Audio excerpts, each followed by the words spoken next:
Hello, Believe Nation. I am not feeling well today. Oh, Nina came by. I am not feeling well today. I've got a giant headache for some reason, but I still need to make videos. I still got to get them up for you. It's been, 11 years almost of making, is it 11 years, Nina? It's been a long time of making content, and videos go up every day no matter what. And so I'm gonna do a little different format for this week of filming because I'm not on my A game. We're gonna play a clip and I'm gonna react to it, and hopefully you guys still find some value. So today let's look at Grant Cardone and how to use negativity as fuel. I wake up every morning. Entspresso, keep me going. I wake up every morning. Looks like I'm showing off all the time. Here's what you don't know. You don't see all the hard work, the years. Don't quit, okay? If I'd have quit, I wouldn't have the wife, wouldn't have the kids, wouldn't have the bird, wouldn't have the cars, wouldn't have the real estate, wouldn't have my physical and my mental health. I wouldn't have the success. Nobody would know me. Nobody would know me. So you see where I'm at today, but you don't see all the days that I got up when I didn't want to get up. All the days when I went to work and made a call when I didn't want to make a call. All the days that I called somebody back that had rejected me over and over and over again. All the book publishers that wouldn't publish my books. All the TV people that said, no, man, you're too noisy. All that. All the things that are happening to you right now, the sick days, the illnesses, the family that's pulling against you, the friends that counted you out, the problems you've had in your past, whatever it is, look, you can use it as an excuse or you can use it as fuel. So I think in general, using negativity as fuel can serve you in micro moments. This is something I got from Tom Bilyeu, where he talks about having a list, where he's got a list of all the people who doubted him, who made him feel like he wasn't good enough and would never make it. And I think using that, if you live in that place constantly, you're going to be lost. Like, you're just going to be unhappy. If the only reason why you're doing something is just to prove people wrong, it's not a good enough reason. But in moments of extreme need, you could bust out the list and remind yourself of the people who doubted you, who told you that you suck and would never make it. I'm trying to think what I do. I don't resonate with that. And I know a lot of people who do, right? So that's why I don't want to say there's a one-size-fits-all solution. So Grant uses negativity as fuel. Tom uses negativity as fuel. I'm sure there's a bunch of other people who look at it. As long as it's not your default operating system, right? That you don't just say, hey, I'm only doing this because my mom told me I can't do it or because my publisher rejected me, whatever. I'm trying to think what I do. I just don't get inspired that much by negativity one way or the other. What do I do? If somebody says I can't do it, I feel more empathy for them, to be honest. Like so my second, Built to Serve, got rejected by my first publisher. I had Your One Word come out, Penguin Random House.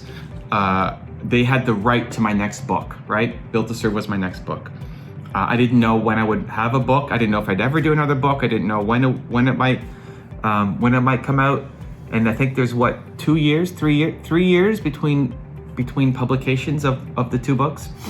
And so when the next proposal came out to say, hey, I'm gonna write a new book, it's called Built to Serve, and I gave them the premise for what it's all about, they had right of first refusal, and they said no. They said they didn't want to pick up the book.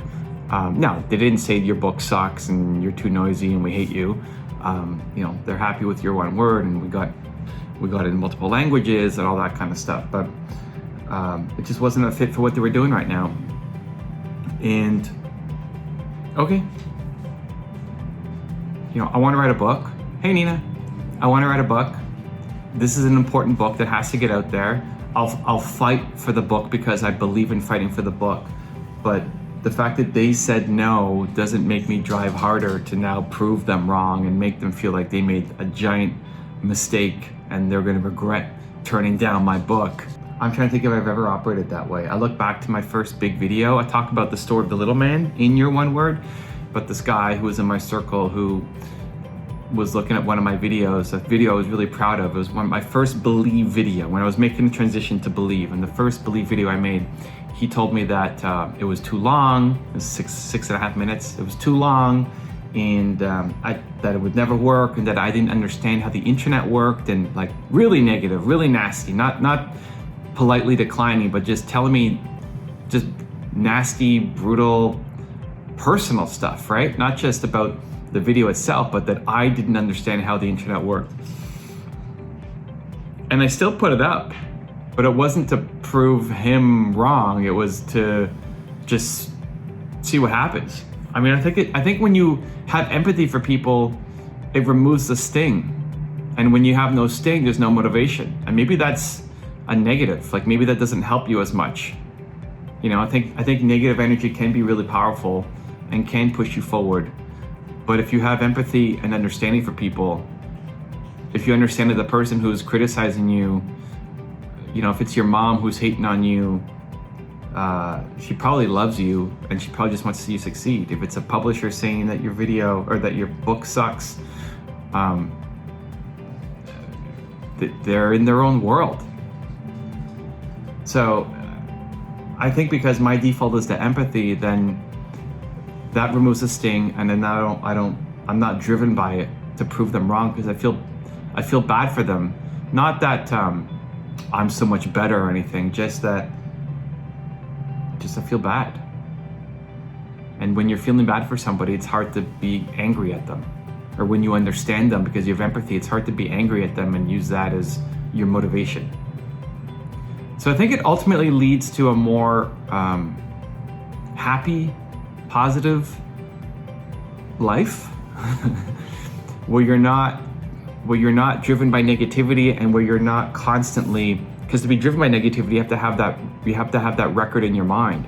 You have to have that record in your mind where you're saying to yourself, oh, this person doubted me, and this person hated me, and this person told me I wasn't going to make it. I think it leads to a much happier, positive life. I don't know that it leads to a more results-oriented one. I mean, I think if you're negativity based and you get momentum from that and drive and energy from that, I think that might even, I'll fully acknowledge that might even be a path to more ambition. Because I think the dark side can be more powerful, right? Darth Vader, the dark side can be more powerful than the light. The negative, avoiding the negative can be more powerful than moving towards a positive. And so I think if you're living in that mode, you can actually accomplish so many things. I just don't think you're going to be a happy person throughout. So I guess see where I like to say your actions have to map to your mission. So see where you're at. See how much that message resonates with you, whether to A, live in it all the time and just be constantly in the business of proving people wrong, and that's the voice in your head and you're going to be driven by negativity. 2, use it in moments when you really desperately need it, like Tom Bilyeu does, and he has his list of people that he looks at. Or 3, just have empathy for people and do things because you're driven towards doing them, and understand that people won't accept you or your ideas along the way. That has almost nothing to do with you. It's their own voices in their own head, because they probably don't like their life or don't have full understanding. It's my take.